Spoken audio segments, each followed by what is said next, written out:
aragenda ngabona Yesu ari mu iteraniro arangije ngo yikubita imbere y'ibirenge bye aramwinginga aramusaba aramubwira ngo akakobwa kanjye karenda gupfa ndakwinginze ngwino ugakize yiyambura icyubahiro yiyambura amapeti yari afite aca bugufi ya Yesu aramwumva hanyuma ngajyana nawe iyo dusomye ijambo dusanga hari undi wari waragerageza ubuzima bwose afata amafaranga yari atunze ngo yari arwaye ayatanga mu bapfumu agerageza guhura n'abavuzi ariko ngo ntibagira icyo bamumarira ngarushaho kubabazwa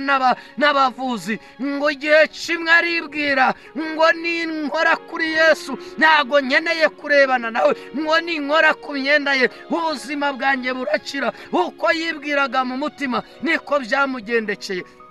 muzaniye itangazo aho Yesu yageze biramenyekana Yesu yageze i Yeriko yaragambiriye Zakayo Yesu agera aho utuye agere mu mudugudu utuyemo agere mu kazi ibyanze birakunda Yesu ngagera i Yeriko hanyuma ngo Zakayo nawe agambirira kureba uyu mugabo ubuzima bwe burahinduka uyu mugoroba nawe ndakwifuriza